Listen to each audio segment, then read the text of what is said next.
시작했습니까? 예. 자, 윤명우님이 발제를 맡아주셨어요. 풍선 퇴고를 읽고 이렇게 줄거리 따로 쓰시고 그다음에 발표 자료로 번호 매기면서 요렇게 했는데 그런데 이거 좀 풍선 쓰신 분은 그 발표 자료실에 윤명우님이 올려놓은 파일들 다 열어보세요. 여기 보면은 소설 이 풍선이라는 작품 자체를 다시 다 이렇게 밑줄 쳐가면서 수정해 놓은 그 파일이 있어요. 그걸 한번 보세요. 참 누군가가 내 작품을 이렇게 꼼꼼하게 읽고 이렇게 자기 생각을 이렇게 전해준다는 것 참 대단하죠. 참 고마운 일입니다. 물론 윤명우님이 이렇게 지적한 것대로 100% 반영해서 수정해라 이건 아닙니다. 그건 아니지만 그래도 독자 입장에서 여러분 어떨까요? 이런 의견을 제시해 주는데 그렇게 구체적으로 작품 자체를 그냥 파일로 만들어 가지고 밑줄 쳐가면서 해줬다는 것. 풍선을 쓰신 분이 누군지 나중에 우리 좀 대면 수업하게 되면은 윤명우님한테는 한 통 내야 됩니다. 굉장히 힘든 일이에요. 그게. 그렇게 작업을 해서 이렇게 전해준다는 게 제가 그렇게 안 해서 그런지 모르겠어요. 좀, 막 박수를 쳐주고 싶어요. 그다음에 발표 자료에 보면은 초고에는 별 필요도 없는 번호를 매겨서 전체 6개를 나눴는데 그걸 없애가지고 연결이 매끄러졌다. 유명님이 유견으로 나눴대요. 유명님이 시 공부하시더니 또 연으로 내게요. 그냥 6개의 단락, 6개의 뭐 덩어리 뭐 이렇게. 우리가 흔히 그런 얘기하죠. 이게 우리 지난번에 뭐 문장 얘기했는데 이 문장의 상위 개념이 문단입니다. 문단 그러면 뭐 다 아시겠지만 이 그럴 문자에다가 이렇게 쓰는데 이 문단은 문장이 모여서 된 하나 이상의 문장이 모여서 된 거예요. 문장 하나가 한 문단이 될 수도 있어요. 그 다음에 이 문단의 상위 개념으로 우리가 흔히 단락이라고 그러는데 어떤 때는 이 단락하고 문단하고 같은 개념으로 봐요. 그래서 우리가 흔히 문단하고 단락하고 요 단자 그대로입니다. 예. 단락 이렇게 씁니다. 이 문단하고 단락하고 그러니까 문장이 모여서 문단이 되고 문단이 모여서 단락이 된다고 흔히 글의 구성에서는 얘기를 하지만 어떤 경우에는 문단이나 단락이나 거기서 그거다. 그게 같은 뜻이다 이렇게 많이 써요. 그래서 단락을 찾아보면은 그렇게 돼 있어요. 엔터 치고 시작하잖아요. 다음 엔터 칠 때까지가 단락이라는 거예요. 그게 문단이잖아요. 그죠? 그러니까 문단이나 이 단락이라는 단어는 이 컴퓨터로 쓰면서 많이 이 단락이라는 말이 나왔고 사실은 문단이죠. 문단. 근데 여기 지금 뭐라고 나눴냐면은 별 필요도 없는데 번호를 매겨 6개 연으로 나눴던 것을 없앴다는데 연이 아니죠. 연이 아니라 이때는 단락 정도. 그러니까 이 문단 몇 개가 모여서 하나의 커다란 단락 내용의 덩어리가 되는 거니까. 그러니까 문단보다는 조금 범위가 넓은 거로 봅니다. 반드시 그렇지는 않습니다. 때로는 문단 대신에 단락이라는 용어를 쓰기도 합니다. 사실 이 용어 개념 정하기가 어려워요. 그래서 그런 개념을 자꾸 여러분들한테 이해시키려고 그 못 쓰는 한자 막 쓰는 겁니다. 이해하시죠? 하긴 뭐 한자로 쓴다고 해서 더 정확하게 이해를 할까? 그것도 좀 의문이에요. 어쨌거나 여기 초고에서 5와 6으로 구분했던 것은 한 행을 비우고 문단을 나눠야 한다. 나눠줘야 된다는 거죠. 왜? 좀 사건이 다르고 시간의 경과분 적이 있으니까. 초봄에서 늦봄이 된 시기에 이르며 화자의 의중이 나타나는 문단의 글이기 때문이다. 이거 맞아요. 정확한 지적입니다. 풍선 쓰신 분 꼭 참고하세요. 요거는 맞는 얘기예요. 요거는 정확한 지적입니다. 저 윤명우님이 지적한 대로 100% 반영해서 수정하라 그 얘기는 아니에요. 근데 요 1번 요거는 반드시 반영해야 돼요. 요거는 정확한 지적이시니까. 그 다음에 초고보다 독자의 마음의 장면이 떠오르도록 묘사하려고 여러 곳에서 문장을 고치거나 추가했다. 어느 부분이냐면은 초고에는 없던 자신의 심정 그리고 황용수에 대한 글. 황용수가 어떤 사람인지가 더 이렇게 자세하게 구체적으로 독자들에게 각인이 돼요. 그런 거. 여기도 보면 예를 들어서 쭉 다 이렇게 해주셨어요. 문장 추가한 거 다 써놨죠. 여러 곳에서 황용수의 모습이나 성격을 조밀하게 묘사하면서 독자들의 집중도를 높였다. 그렇죠. 용수에 대한 지연의 감정도 초고보다 세밀하게 고쳤다. 그래요. 그러니까 제일 큰 변화는 뭐냐면은 번호를 없애가지고 전체를 다 연결해놨다는 거. 그러면서도 그 안에 용수를 설명한 부분. 그 다음에 지연이의 어떤 사고, 심리 이런 게 잘 드러나가지고 그런 걸 많이 추가해가지고 독자들이 읽으면서 굉장히 자연스럽게 받아들일 수가 있었어요. 합평할 때 무분별한 현재 시제에 대한 지적이 많았는데 퇴고에서 어느 정도 수정이 되었지만 아직 어색한 것이다. 여러 번 얘기하지만 현재 시제하고 과거 시제, 현재 시제를 절대 쓰지 마라. 이건 아닙니다. 이건 아닌데 독자들이 느끼기에 독자가 감정이입이 돼가지고 소설 속 등장인물의 감정이입이 돼가지고 마치 그 소설 속의 사건 내 쭉 같이 동행하는 것처럼 느끼면서 현재 독자들이 눈앞에 일어나는 일 그건 현재 시제죠. 근데 그렇지 않은 경우까지 현재 시제로 막 써놓으면은 곤란합니다. 좀 제가 뭐라고 말로 설명하는 것보다 여러분들이 써나가면서 여러분들이 스스로 느끼셔야 돼요. 이건 틀렸다. 이건 이렇게 해야 된다. 이런 경우에는 이렇게 써라. 저런 경우는 저렇게 써라. 라는 공식이 없어요. 소설 쓰면서 쓰는 사람이 그걸 느껴야 됩니다. 근데 여기 어느 정도 수정이 되었지만 아직 어색한 곳이 있다는 것은 윤명우님의 생각이에요. 제가 볼 적에도 몇 군데 있어요. 그 다음에 여기 이런 경우 예를 들어서 이내 신호가 보행자를 위해 초록불로 바뀐다. 지연은 이번에는 뒤돌아보지 않고 집으로 곧장 갔다. 바뀐다. 꼭 바뀌었다로 해야 될까? 요거는 요 앞에 뭐 어떤 내용이 있느냐에 따라 달라지겠죠. 그 다음에 주어와 동사의 서술 관계가 적절하지 않아서 이게 왜 그러냐면은 문장을 길게 써서 그래요. 흔히 만연체를 써서 그래요. 소설 쓰면서 만연체가 나쁘다 이건 아닙니다. 그건 아니지만 단편 소설에서는 가급적이면은 가능하면은 만연체 쓰지 마세요. 이렇게 줄이 막 두 줄 이게 우리 요걸로 두 줄 세 줄 이렇게 넘어가잖아요. 문장이 지루해져요. 안 좋습니다. 여기 보세요. 따뜻한 쉼표 몸만 빠져나와 엉망인 쉼표 그래서 더 좋은 침대를 향한 미련에 이왕 주말에도 진료를 볼 거라면 오후까지 열어주면 안 되는 걸까 쉼표라는 작은 투덜거림을 얹었다. 따뜻한이 뭐예요? 따뜻한 다음에 쉼표가 왜 있어요? 따뜻한 몸이겠죠.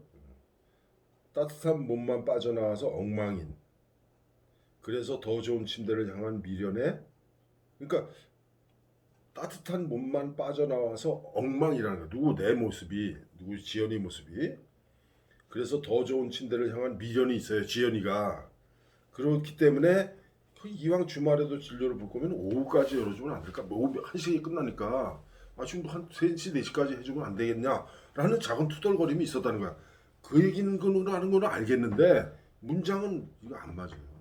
즉 어법으로 안 맞아요. 지난번에 어법 얘기했죠. 문법하고 어법하고 다른 겁니다.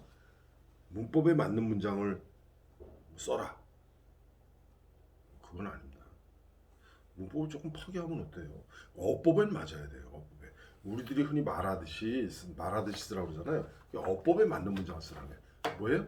자연스러운 문장. 근데 지금 여기 지금 윤명호님이 지적한 이 밑줄 친 문장 이 부분은 자연스럽지가 않아요. 혼자 가서 무슨 넋두리 하는 것 같아요. 독자는 작가의 넋두리를 듣고 싶어 하지 않습니다. 기억하세요. 문장은 전체적으로 이 풍선이라는 작품의 전체적인 문장의 수준은 굉장히 좋아요. 그런데 중간중간에 이렇게 막 되도 않는 문장들이 있어요. 제 생각에는 이 풍선을 쓴 사람이 자기 기교를 부린 거야. 멋을 부린 거야. 비비고 오는 거야. 여기도 보세요. 이른 봄엔 홀로 살아있는 듯 보이던 그것은 쉼표. 늦봄의 생기 넘치는 풍경 속에 던져지자 말라 비틀어진 고무 조각이 되어버렸다.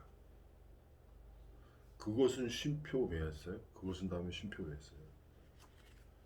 철 지나 버티고 있는 지난 겨울의 낙엽처럼 홀로 버석버석하게 어울리지 않는 버석버석하게 쉼표, 어울리지 않는 쉼표. 이거 마침표네요. 마침표. 다음 계절에 꽃이 피고 질 때까지 미련스럽게 남은 쉼표, 메말라버린 마침표. 시에서 쓰는 흔히 말하는 시에서 쓰는 도치법 이런 걸 쓰고 있는 거예요. 별로 좋은 거 아닙니다. 오히려 독자들 헷갈리게 해요. 이게 뭔 소리야 이렇게 돼요. 그 다음에 개연성 부족한 문장 추가.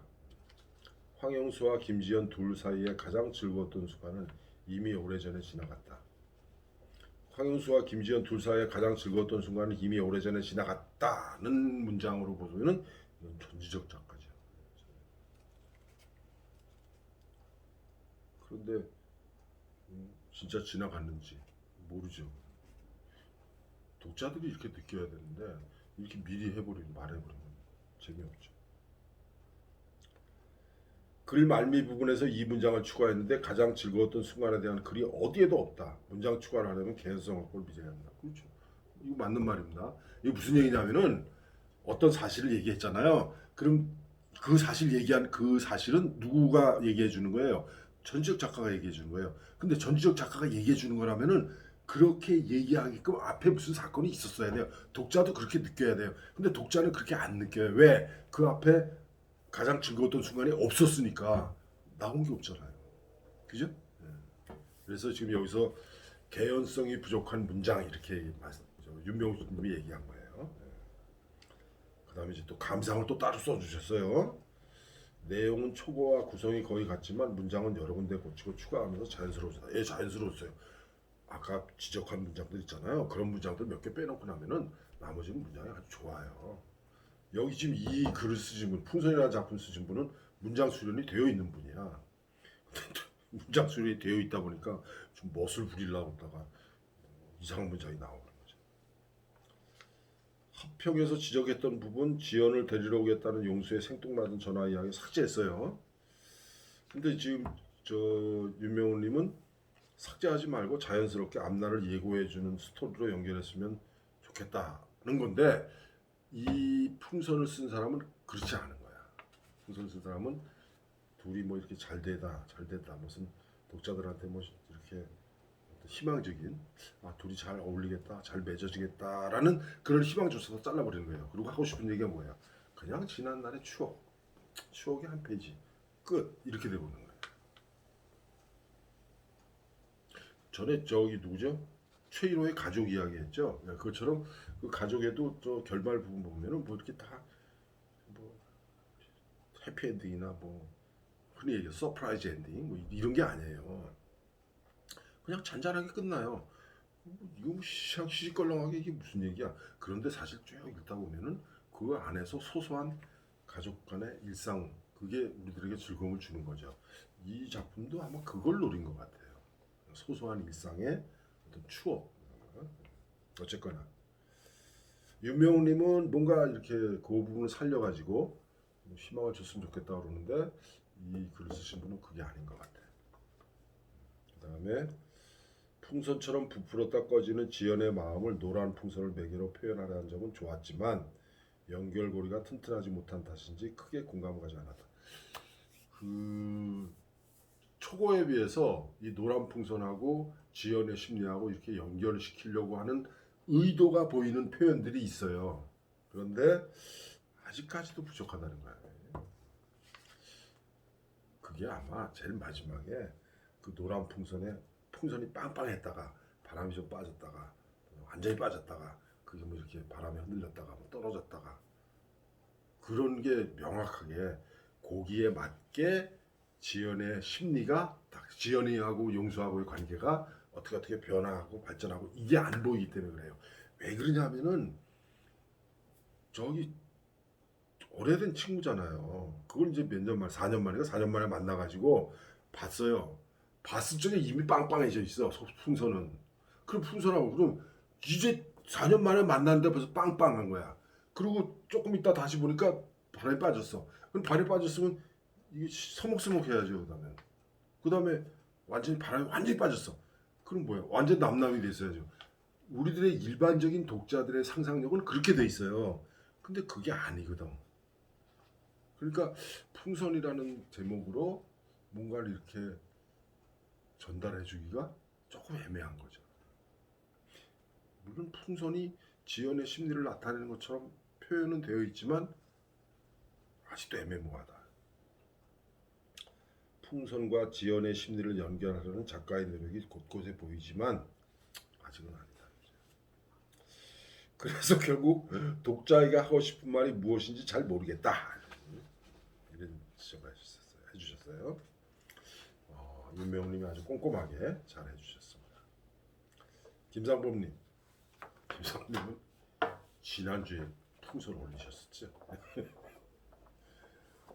자, 전작은 여러 번 읽어도 이해가 안 돼 당황했어요. 그런데 수정작은 곧바로 이해가 갔어. 이제 잘 고쳤다는 거죠. 네, 애를 많이 쓰셨어요. 이 풍선 수집문은 수정을 하면서 굉장히 애를 많이 쓰셨어요. 그리고 지난번에 우리 토론할 때 했던 얘기들 그게 참 많이 반영이 됐어요.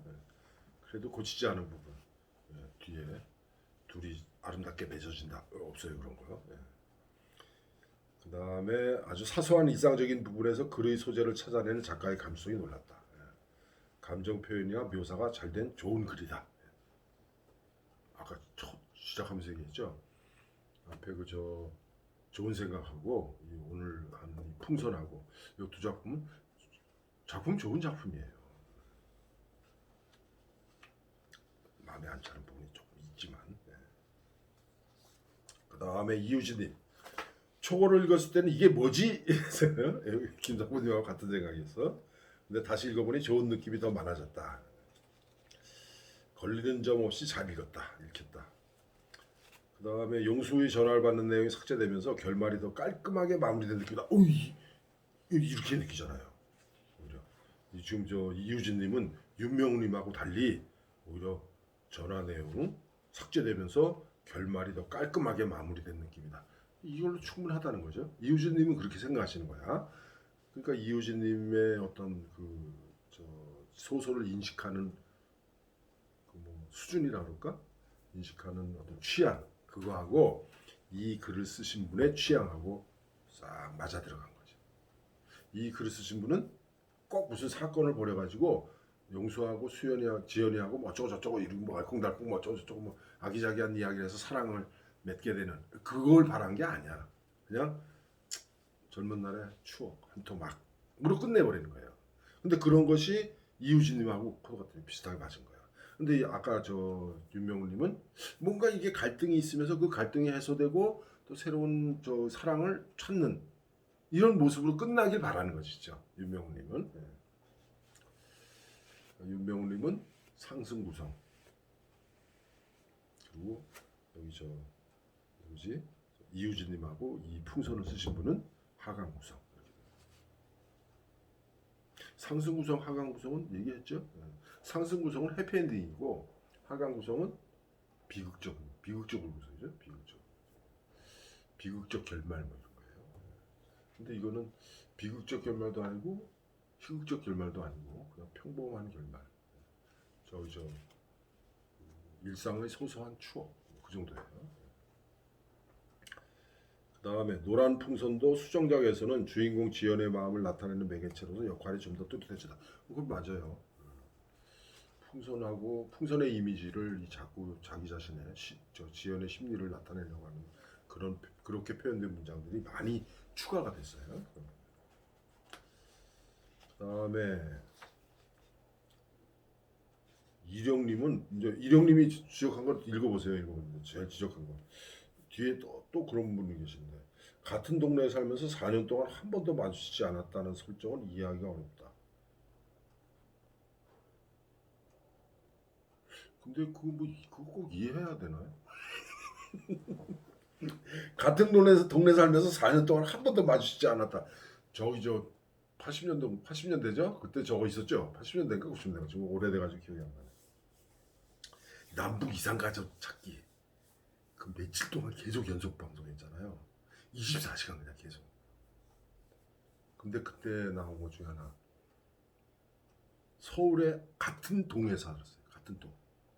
같은 동에 살았는데 6.25 지내고 나서 53년 7월에 휴전 결정됐으니까 53년 7월부터 그때까지 30년 넘게 같은 동네에 살았는데도 모르고 자란 거야. 모르고 지낸 거야.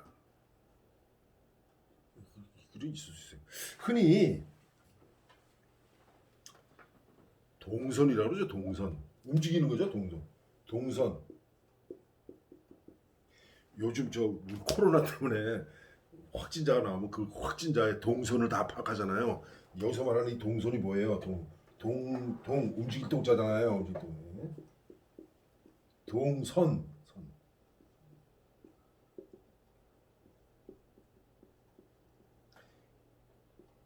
움직이는 선이잖아요. 그러니까 같은 마을에 살면서도 나는 항상 우리 집은 여기고 이 사람 집은 여기야. 그런데 나는 항상 이렇게 가지고 이렇게 해서 이렇게 가고 요 사람은 이렇게 가가지고서는 여기서 딱 가고 그러면 안 마주치죠. 마주칠 일이 없죠. 동선이 이렇게 되면은 서로 마주칠 일이 없는 거야. 이제 4년 동안 한 번도 안 만났다는 게 어색하다라고 느끼죠. 이 집은. 근데 4년이 아니라 30년 동안 한 번도 안 마주친 적도 있어요. 그래 일반적으로 얘기할 적에는 어떻게 같은 동네 살면서 4년 동안 한 번도 마주치지 않았나. 더군다나 고등학교 동기 동창인데, 그죠? 고등학교 동기 동창이라면 좀 얘기가 달라지죠. 아까 얘기한 거는 어렸을 때 헤어진 6.25 때 어렸을 때 헤어져가지고 점점 남매가 오빠하고 저 여동생하고 점점 커나가면서 얼굴이 좀 달라지잖아요, 그죠? 그러니까 잘 모를 수가 있죠. 혹시 초등학교 동창회 가보셨어요? 네. 초등학교 동창회를 하면은 초등학교 동창들을 한 30년 만에 만나잖아요. 그러면은 졸업할 때 13살, 14살인데 13살, 14살에서 30년 후면은 40살, 43, 4이잖아요. 43, 4 돼서 동창을 만나잖아요. 30년 동안 안 보다가 몰라요. 저 우리 동창 맞나 이렇게 돼요. 그런데 초등학교 때 담임 선생님을 40년 돼서 30년 돼서 만나잖아요. 담임 선생님은 그대로예요. 왜 그럴까? 네, 담임 선생님은 그때 성인이었잖아요. 성인이었기 때문에 자라나는 이제 뭐 서너 살 요런 입장에서 선생님을 볼 적에는 선생님은 성인이었기 때문에 이 성인에서 뭐 20살, 20대라든가 30대 이렇게 담임 선생님이라면은 이분은 30년 지나서 만났다. 이분이 50대 후반이다, 60대다. 그리고 이 사람은 40대가 됐다. 선생님은 다 알아봐요. 선생님은 얼굴이 똑같이 생겼어. 근데 동창들끼리 얼굴 처음 보면은 30년 만에 만나면 잘 못 알아봐요. 아까처럼 그 6.25 때 아까 남북 이산 가족 찾기 했는데 한 마을에 30년 동안 같이 살면서도 서로 얼굴을 마주치지 않았다. 아마 마주쳤을 거야. 근데 이미 10년 지나고 20년 지나고 지나가면서 지 동생인지 지 오빠인지 모르고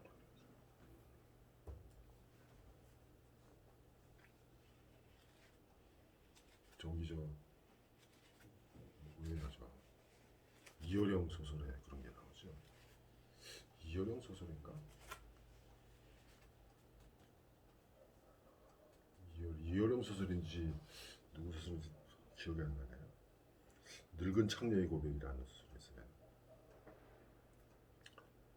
6.25 때 헤어진 거야.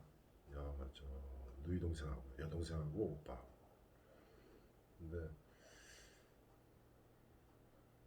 남쪽에 내려와가지고 살면서 이제 우여곡절 끝에 이 여동생은 창녀가 됐고 몸파른자가 됐고 이 사람은 뭐 건달 비슷하게 그렇다고 해서 뭐 주목패도 아니고 뭐 껄렁한 남자가 돼가지고 창녀를 불러가지고 이제 잠자리를 하죠. 잠자리 이미 다 끝났어. 그러나서 이런저런 얘기하다가 남자가 뭐 이렇게 시계를 꺼냈는데 그 시계가 이 여동생이 이 창녀가 볼 때 이 시계가 뭐 어떤 시계인지를 알아. 그러면 남자한테 물어봐요. 이거 어디서 났냐? 무슨 사연이 있냐? 그랬더니 이거 우리 아버지 건데 아버지가 놔줬다. 여동생이 이 시계를 알고 있는 거야. 이 여동생은 어떻겠어요? 오빠인 줄도 모르고 잠자리를 한 거잖아. 창녀가 돼가지고 그런 경우 있어요. 그거는 그 작품이 설득력이 있는 거는 어린 시절에 남매가 헤어져서 20년 지나서 25년 지나서 이렇게 만났다. 서로 몰라볼 수 있어요. 그런데 어떤 계기가 주어졌어요. 매개물이죠. 바로 시계죠. 시계를 보고 남자는 우리 아버지가 준 거다. 여자는 저 우리 아버지 건데 이렇게 되는 거죠. 그래서 이 남자는 가고 이 여자가 저기 누구야 저 오빠하고 이제 잠자리를 했다. 몸을 섞었다는 그런 어떤 인륜적인 반인류적인 그런 자책감이랄까 죄의식이랄까 그런 것 때문에 죽죠. 이제 그런 소설인데 작가 이름이 생각 안 나네. 이어령인가.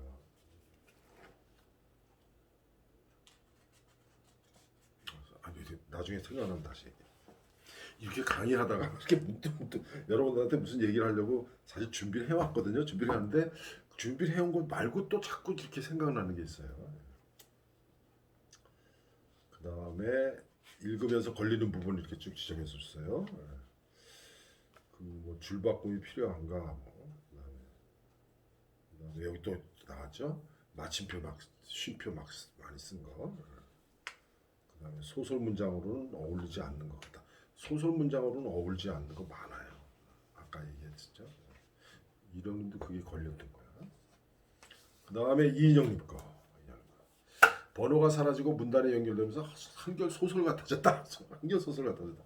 근데 이 번호를 매긴 소설들 있잖아요. 그 번호를 매긴 소설들은 그 번호를 매긴 나름의 이유가 있어요. 그런데 이 저 풍선 초고의 경우에는 그 번호를 매긴 나름의 이유가 없어. 그걸 독자들이 느끼질 못하는 거예요. 그래서 아예 없애버렸다고 그러는데 번호가 사라지고 문단에 연결되면서 한결 소설 같아졌다는 거죠. 제목도 소재도 풍선이 주인공이라 어떻게든 끌고 가려고 하는데 여전히 풍선과 지연의 이야기가 겉도는 느낌이다. 그 다음에 바람 빠진 풍선과는 한결 어울리는 느낌입니다.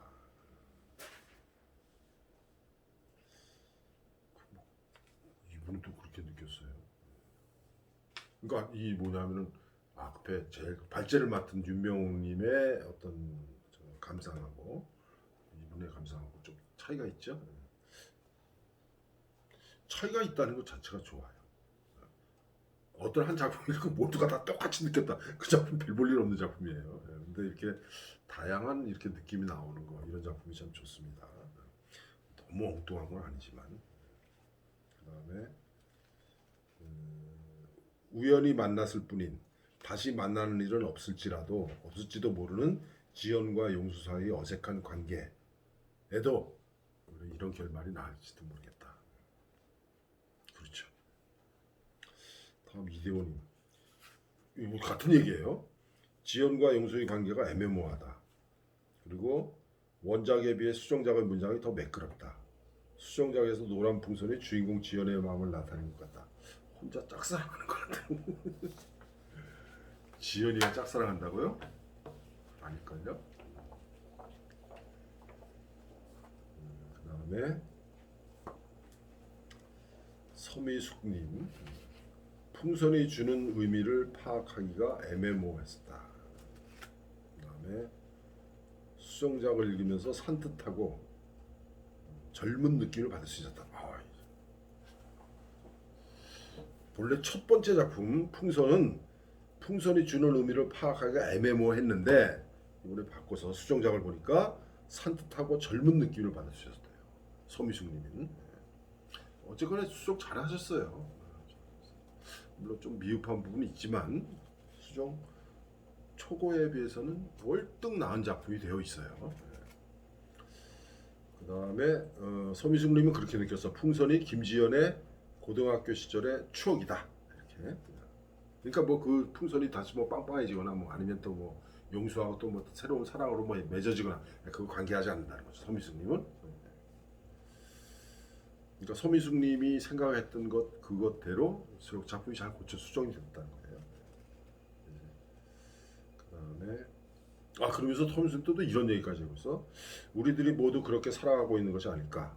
아무리 시간이 지나도 내 마음속 어딘가에 매달려 있을 추억들이 잠깐씩 소환되는 것만으로도 삶의 작은 활력소를 얻으며 살아갈 수 있는 게 아닐까 생각해본다. 그렇죠. 추억의 한 토막을 끌어들여서 지금 잠깐 이렇게 현실에서 다시 그게 이어지잖아요. 그러다가 그냥 그렇구나. 그걸로 끝나는 거죠. 거기다가 뭐 새로운 의미를 부여해가지고 뭐 어떻게 이렇게 저렇게 뭐 얘기하지 않아도 된다는 거죠. 그 다음에 풍선 송수영님.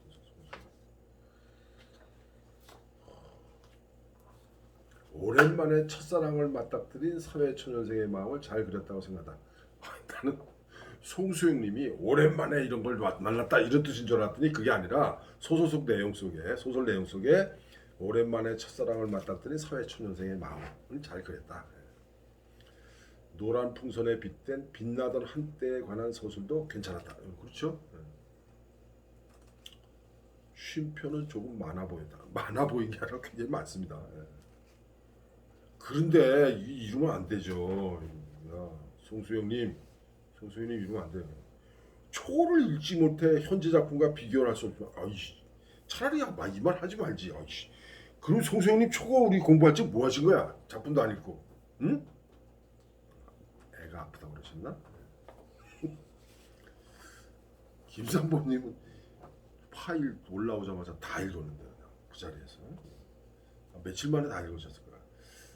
송수영님은 사정이 있었겠죠. 초고를 읽고 이 작품을 읽으면은 그 확연하게 이제 우리가 눈에 들어오는 게 있어요. 눈에 들어오는 게 있는데 송수영님은 초고를 읽지 않고 이 작품만 읽은 거니까 이 작품을 읽으면서 그냥 참 잘 그렸다. 뭐를 오랜만에 첫사랑을 맞닥뜨린 사회초년생의 마음을 잘 그려냈다. 그렇지. 용수에 관한 지연의 상념을 조금 줄이고 지연의 현재 모습과 과거의 모습을 더 비중 있게 보여주었다면 토요일 저녁의 아쉬움과 미련이 더 와 닿았을 것 같다는 생각입니다. 참고하세요. 쓰신 분. 지금 저 강의하다가 자꾸 생각이 안 나서 저기 강의를 하다가 보면요. 오늘 여러분들한테 어떤 얘기를 할까 정해놓고 그 다음에 여러분들이 저 올려주신 감상문을 또 다 준비하죠. 프린트해가지고는 제가 읽은 부분은 밑줄 쳐 있어요. 밑줄 쳐 있으면서 이런 부분을 얽어가지고 무슨 이야기를 해야지를 생각하고 오거든요. 그런데 이야기를 하다 보면 자꾸 다른 쪽으로 막 새요. 다른 쪽으로 막 새가지고 다른 이야기를 막 하게 돼. 아까도 무슨 얘기하다가 이거 얘기할 생각이 아니었는데 이 얘기가 나오고 그 다음에 동선 얘기 나왔고 그 다음에 이렇게 겹치지 않을 수도 있다 얘기하면서 아까 늙은 창녀의 노래였나요? 늙은 창녀의 노래. 제가 기억이 안 난다 그랬는데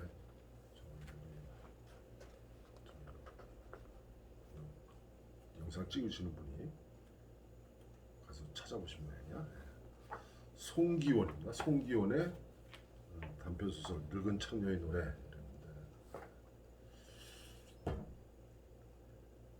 이 창녀 얘기 나오는 게 여러 제목에 창녀 들어가는 이 소설 단편 소설이 여러 편이 돼요. 저희 이어령 작품에도 있고, 그 다음에 여명의 눈동자 쓴 사람 누구죠? 추리 소설 작가, 유명한 사람인데 갑자기 생각이 안 나요. 송기현의 작품도 있고, 송기현의 저 작품은 아마 무슨 문학상 받은 작품이에요. 그리고 저 연극 공연으로 됐고, 그 다음에 그 사람 생각이 안 나네. 여명의 눈동자 누가 썼죠? 여명의 눈동자. 부산의 저 추리문학관까지 있는데. 갑자기 이렇게 자꾸 작품 이름 자꾸 까먹고 작가 이름 자꾸 까먹고 그래요. 큰일 났어. 여명의 눈동자 아시잖아. 네? 그 여명의 눈동자 쓰신 분, 그분 작품에도 저게 있어요. 청량하기가 있어요. 이게 지금 송기현 작품하고 이효령 작품하고 그 다음에 저 지금 여명의 눈동자 쓰신 분, 그분하고 세 분 다 창녀라는 말이 들어가는데, 그 작품 중 아까 제가 좀 전에 얘기한 그 창녀하고 오빠하고 6.25 이후에 헤어져가지고서 만나는 그 이야기는 세 분 작품 중에 누구 건지 생각이 안 나요. 이렇게 자꾸 가물가물해집니다. 나 그렇게 나이 많이 먹지 않았는데. 하긴 아까 그랬죠, 저한테 보면서. 이대호님이 그러셨나? 김상범님이 그러셨나? 네. 자꾸 알아가니까 점점 더 어려워진다고. 이렇게 뭘 알면은 그 다음에 또 어려워지는 게 있어요. 그렇습니다. 아는 게, 흔히 우리가 아는 게 힘이라고 그러잖아요. 그런데 어떤 면으로 이렇게 잘못 다시 뒤집어서 해석하면은 아는 게 병일 수도 있어요. 병. 아는 게 병. 그러니까 아는 게 병이라는 게 뭐예요? 결국 거기에서 나온 게 뭐예요? 기우잖아, 기우. 하늘이 무너질까 봐 걱정하는 거예요. 쓸데없는 걱정을 하게 되죠. 머릿속에 무슨 생각이 뱅뱅뱅뱅 도니까. 저기 뭐 제 블로그 와서 보신 분이나 뭐 이렇게 저를 아시는 분들은 다 짐작을 하겠지만, 제가 꽃에 관심이 굉장히 많거든요. 근데 꽃에 관심을 가지고 듣게 된 게 소설 쓰다가 어느 산길을 묘사를 하는데, 그 묘사를 하는데 머릿속으로는 다 기억이 나요, 그 산길이. 그래서 그 산길을 묘사를 하는데 꽃 이름이 생각이 안 나요. 눈앞에 막 보여요.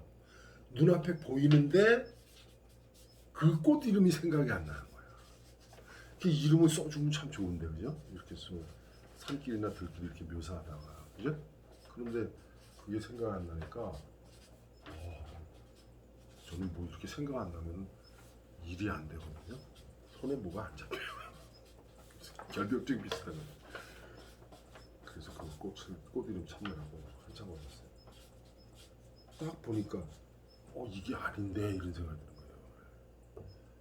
이게 아닌데. 그럼 막 열받잖아요. 가르쳐 주는데도 이게 아닌데 이런 생각이 드는 거야. 근데 보니까 이 식물 도감에 있는 이름하고 내가 어렸을 적에 이렇게 불렀던 이름하고 다른 거예요. 그런 게 많습니다. 보니까 닭의 장풀 이렇게 돼 있는 거야. 그 닭의 장풀을 딱 보는 순간 이게 아닌데 그러면서 딱 이름이 생각이 나는 거야. 달개비였구나 이렇게 되는 거예요. 그러면서 이제 꽃에 관심을 갖고 이렇게 찾아보게 됐는데, 근데 기억하세요. 꽃 이름을 알고 나니까 풀밭에를 못 들어가겠어요.